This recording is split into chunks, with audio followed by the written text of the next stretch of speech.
Welcome back to AFTV, everyone. England have made it to the semi-finals. They will be facing the Netherlands, and some of us need to eat a bit of Southgate humble pie. We will get to that. First and foremost, a quick word on our amazing sponsors, Parimatch UK. We're in the semi-finals, but do you think England can go one better by reaching the final and beating the Netherlands on Wednesday? Our friends over at Parimatch UK are now offering new customers the chance to get England to beat the Netherlands at a massive 50-1. To claim this offer, simply create a Parimatch UK account, opt into the promotion, and then place a bet at the normal price on England to beat Netherlands within 90 minutes. These enhanced odds apply to a max £1 stake, and the enhanced odds are paid in free bets. For example, if you bet £1 and your bet wins, you'd get your stake and normal winnings paid back in cash, plus £49 in free bets. Remember guys, you must be 18 plus and a UK resident, and full terms and conditions apply, with all the links you need in the description below. A huge thank you to Parimatch UK for sponsoring this video. As you can see, we're in what looks like a bit of a talk show setting here, but we like it. I like the no England shirts. I do like it, man. But where's your English shirt? I've got my Saka. Where's your Switzerland shirt? Saka, bro. Where's your Switzerland shirt? Ask him where his Switzerland shirt is. Just from what I've seen before, I didn't expect Cecil England to Akanji. win. We That's won. who you are.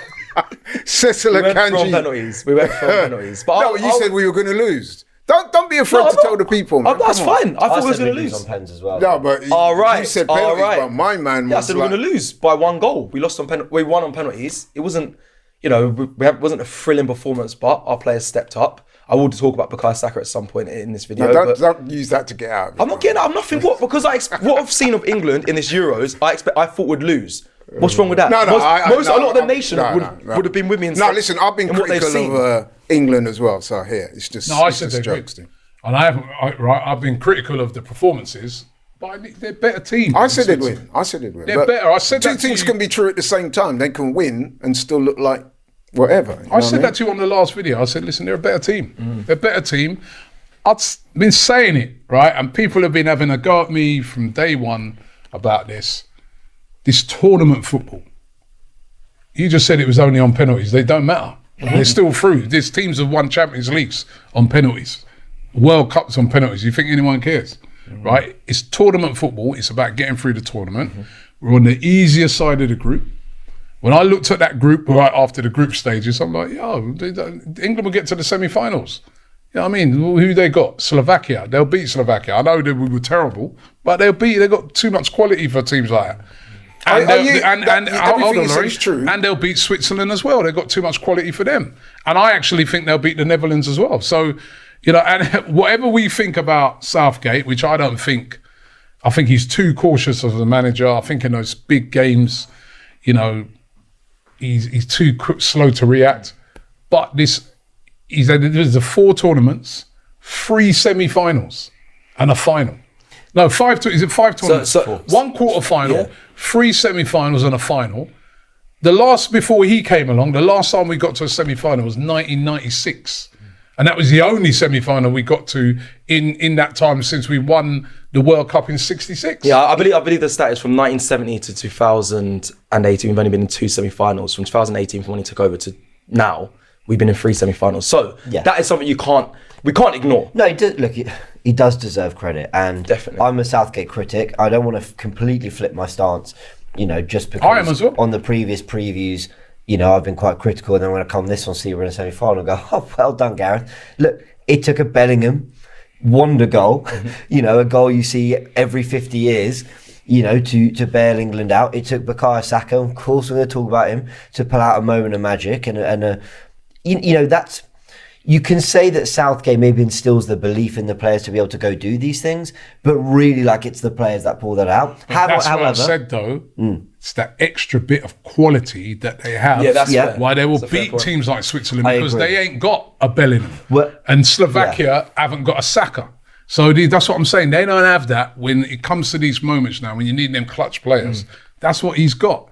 So that's why he'll get. If he had the players they had, he'd be but the Netherlands have quality. They do. And we'll get to that. I think where Southgate legit does deserve credit, it's not just for being a nice guy, but he's clearly created an environment over the last 6 years to help these England players feel comfortable. They clearly enjoy international duty a lot more than they did pre-Southgate. I think that's fair to say. We can all see that.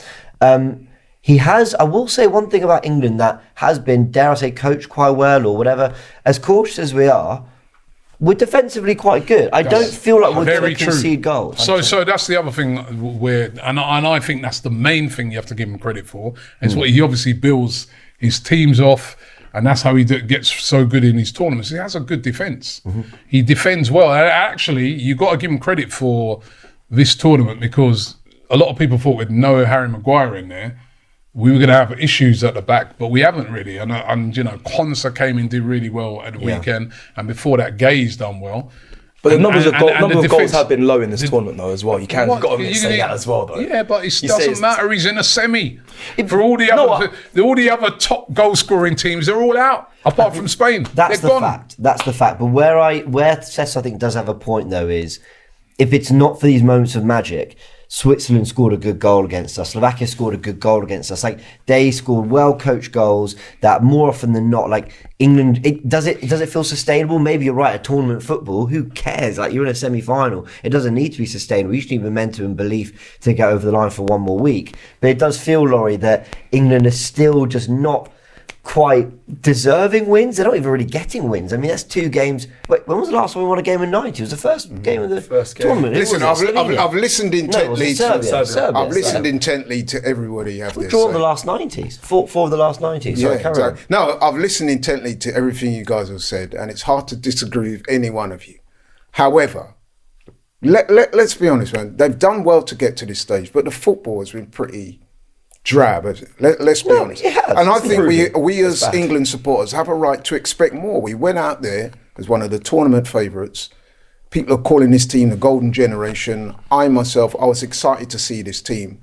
And I've got to be honest, man, I've been disappointed at the performances. I've been disappointed in the manager. We saw it again against Switzerland the other day. It was crying out for change, and he just wouldn't do it. And I'm sitting there tearing my hair out, well, lack of it.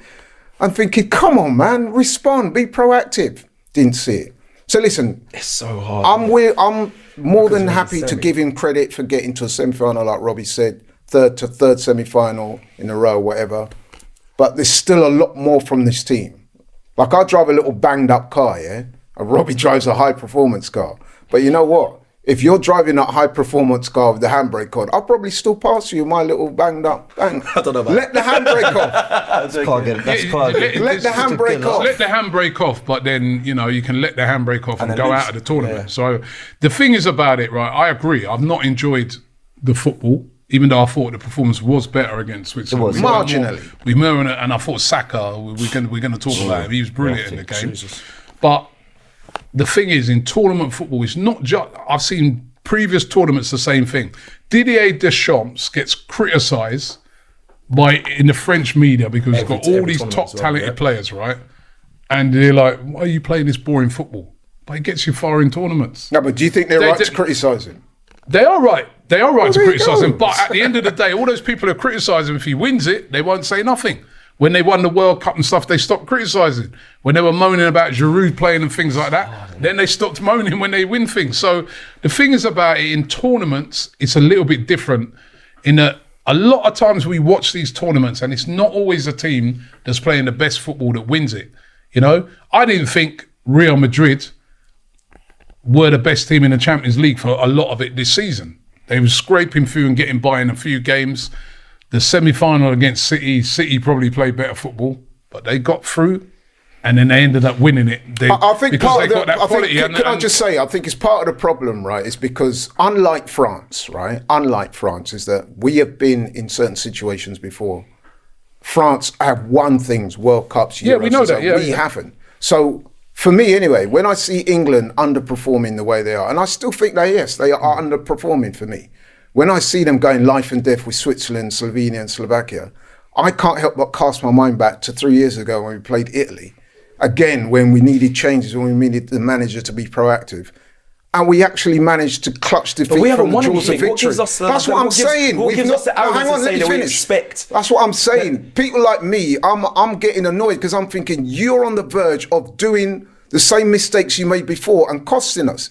With France, it's different because they've actually won things. We haven't. So we need to stop comparing ourselves with France. It's a great debate. That's true. I wonder if I actually wonder if we're all talking about this too early, whether it's from the positive or negative angle, because you're right. It's a tournament. It's a tournament system. It's only 4 weeks.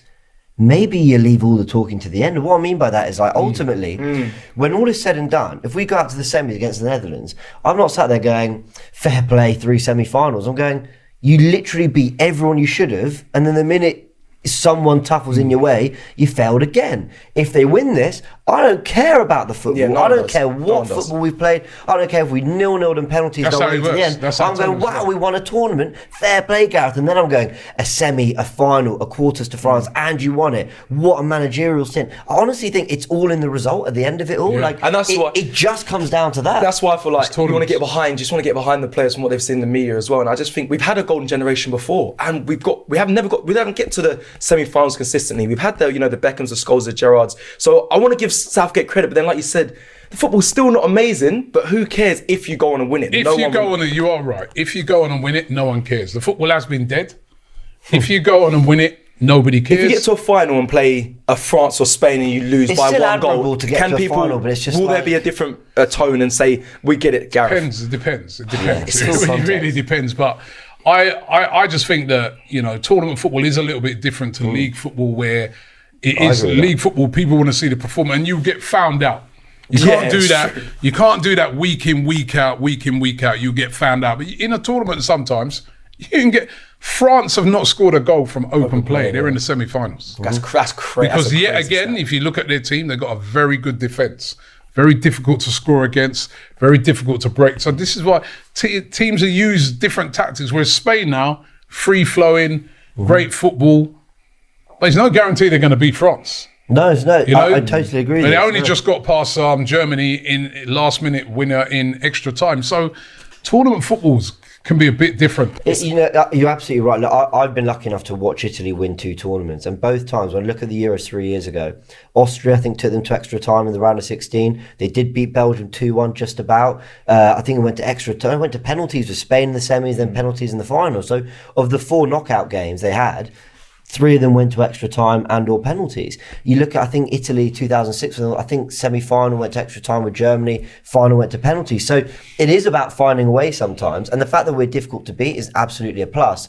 But he's obviously having to rely on a little bit of individual quality. Now, some of that came from Bukayo Saka. Well, let's be honest, most of it came from Bukayo Saka. This is his best game, I felt. I thought he was really good in the Serbia game. But he really took on responsibility from a slightly different position. Right wing back, getting into similar areas on the ball, but obviously having to drop back and do a lot of defensive stuff as well, which he always does anyway.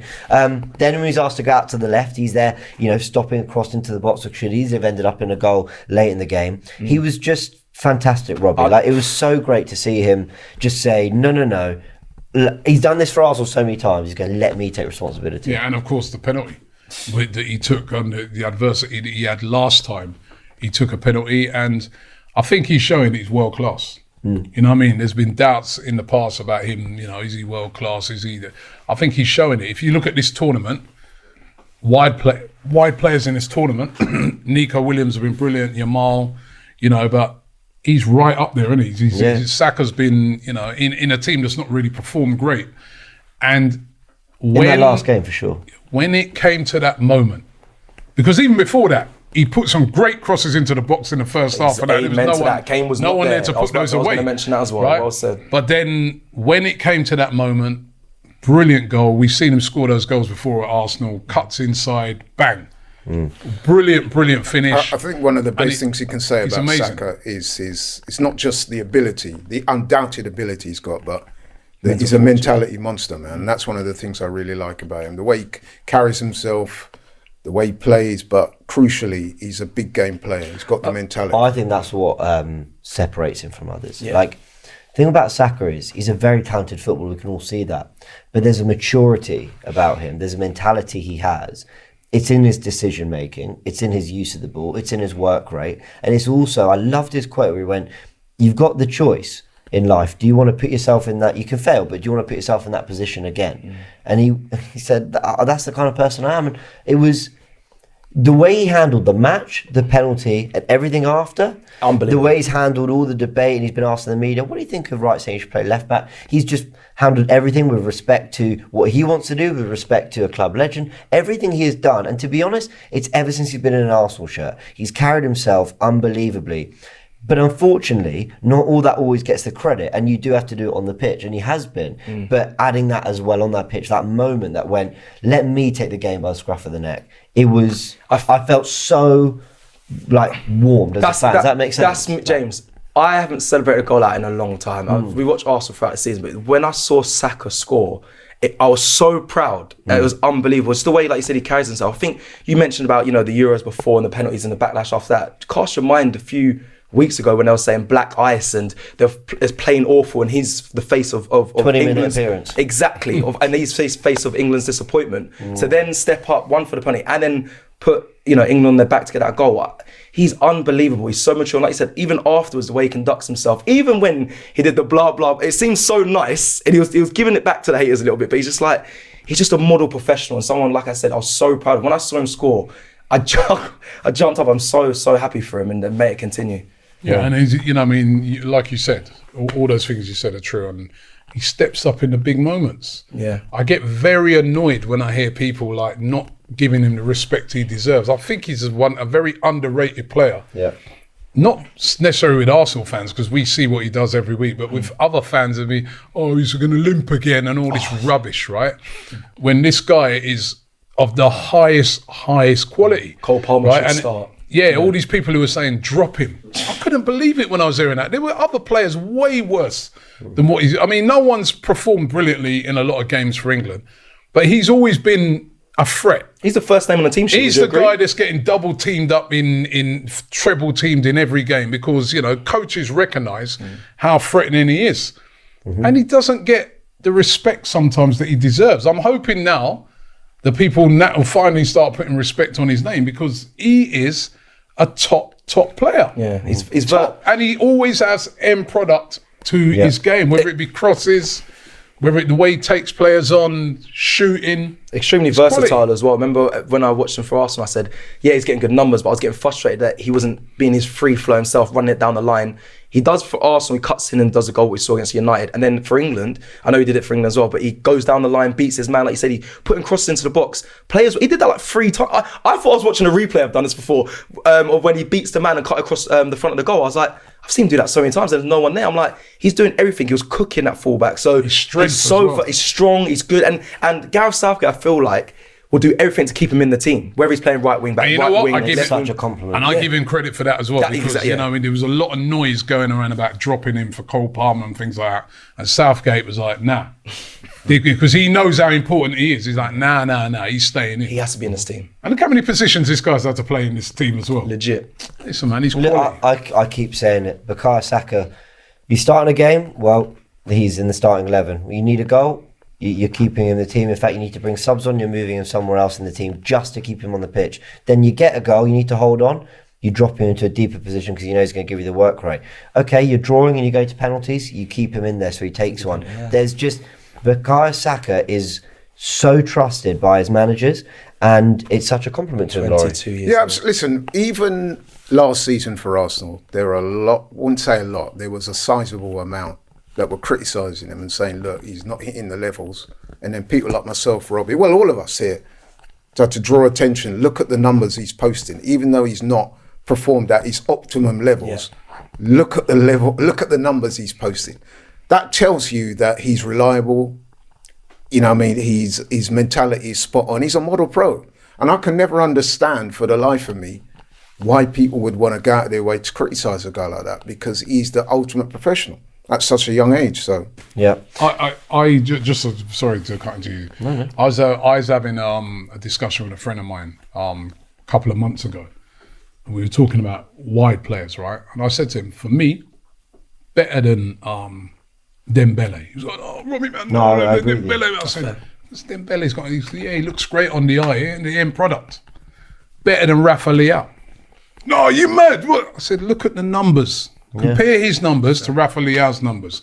Scoring goals, assists. He's better than those guys. Why do you He's think that better is? Do than you these think it's guys. because he's quite a humble, laid back? I think a lot of guy? that is that. He's not that outwardly flamboyant. expressive. You know what I mean?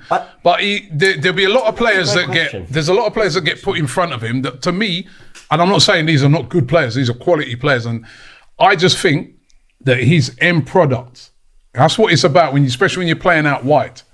It's about end product, it's his temperament, his reliability, his consistency. The way game after game after game he produces, I've got a reason he's for right you. up there. I've got a reason for you. It's because Bukayo Saka is extremely good at pretty much everything, but there's not like one standout trait.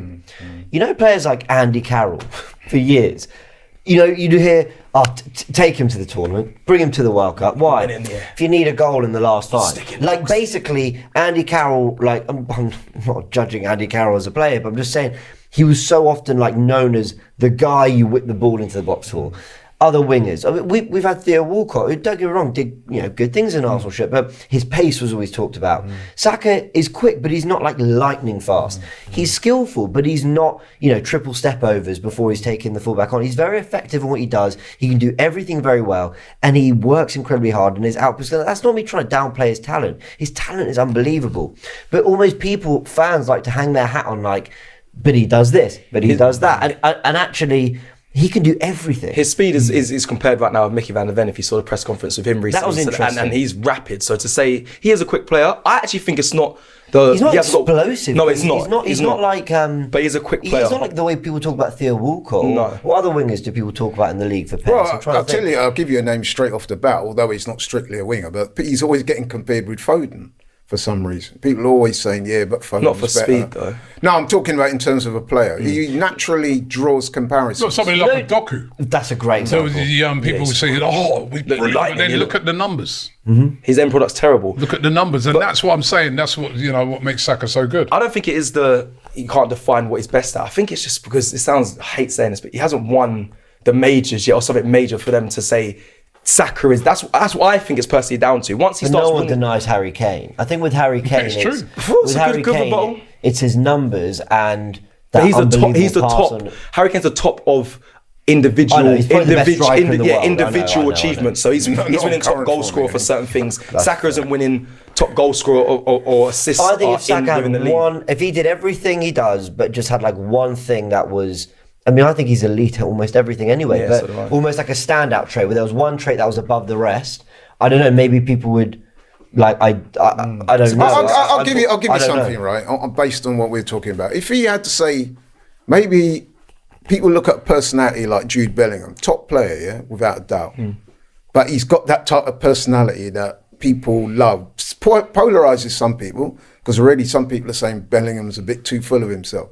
But I think maybe because Saka doesn't come out and he's expressive in that way, you know what I mean? It's easy to kind of overlook what he does. Whereas if it's someone like Bellingham who's more expressive and he's doing the who else, and every time he scores a goal, he's you know what I mean? Maybe it's that. I don't want Saka why to do people. I enjoyed the No, I'm not impression. saying he should do that. I'm happy that he doesn't do that. But what I'm saying is, maybe if he did, maybe if he was like that, maybe more people would be He's like, jumping on the Larry, Saka like if bandwagon. you use a boxing analogy, he's like a Terence Crawford. Yeah, exactly. You know what I mean? Like if you follow boxing, Terence Crawford, unbelievable boxer, never loses a fight, world champion for years. Just when you watch him, just like good at everything. Yeah. But then when you speak to people and say who's the best boxer, a lot of times his name doesn't get called, or you know what I mean? that is a very good. So I like that. I think he's like that. He's just like you said, James. He's so good at everything, and he's so humble, and he's so that maybe you get. I think after this tournament, people are going to look at it and say this is a world class player. Yeah. So don't get me wrong, I'm not having a go at Jude Bellingham, by the way. I'm just making a comparison, saying maybe because Saka doesn't do this sort of expressive stuff and he's all out there and But you putting know his what? arms back. You know what? It's about time. The respect gets put on him as a world class player, and he's won England Player of the Year twice. Yeah, he has. Yeah. His numbers for England are Probably win great. it again. Great numbers at tournaments. Yeah. Come on. Yeah, agreed. Now the Netherlands. Laurie, let's go to you. What do we know of them? You know what? I've been impressed by the Netherlands. I've had a couple of conversations with my brother, and I've been saying to him, "Listen, man, watch out for them." Didn't I? I did say that a few games ago. I've been watching their games. And they play good football, man. They've got some exciting players. And I think that this is going to be a very difficult game for England. I really do.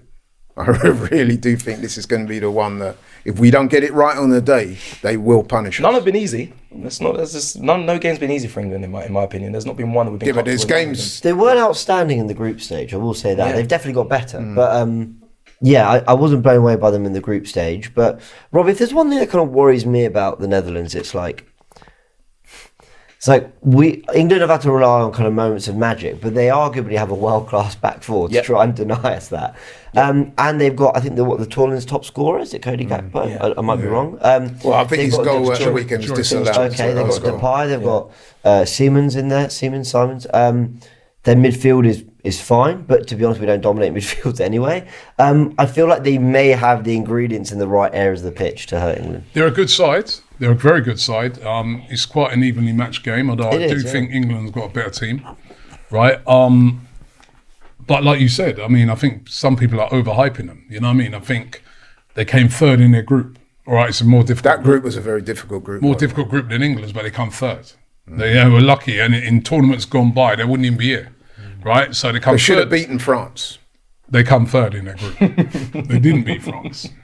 They had a tough time the other night as well against Turkey. It weren't like a straightforward thing. They were losing 1-0. Turkey, to me, if Turkey hadn't have had that really tough game before, they looked absolutely out on their feet towards the end of that game, Turkey, which sort of helped. I think it's going to be a much more difficult game for the Netherlands. Definitely. And I think their style might suit England. All the teams that England playing so far have all sat back deep, trying to, just frustrate, catch England on the counter.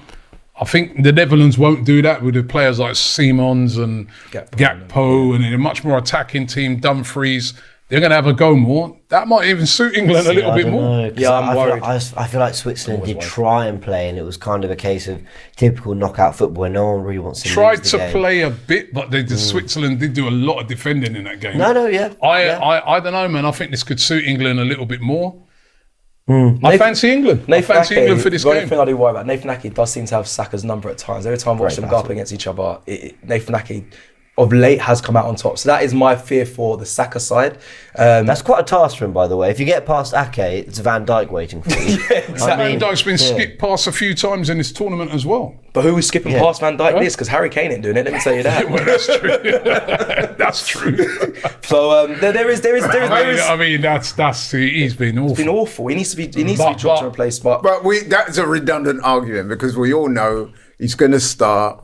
He's going to stay on till right till the very end. Unless he gets injured and they have to make a change. We all know what's going to happen. But then the thing about him, he can score. That's what England have got. They got 2 goals this tournament. They got players that can, So can Ollie and so can Ivan Toney, but we haven't seen it. I think if we're being honest, right, and we're looking at the two teams going into this game, I'm gonna say it straight off the bat. I think Netherlands going to win. Netherlands have been more impressive than England so far, hands down. Oh, so you're going against Did I give a prediction? Yeah. I said if you're looking at the form of the two teams going into this game, and I've watched all of Holland's games, to me, they comfortably look better than England. I don't think comfortably have. I think they've been all right. I think, as I said, they look great against Romania.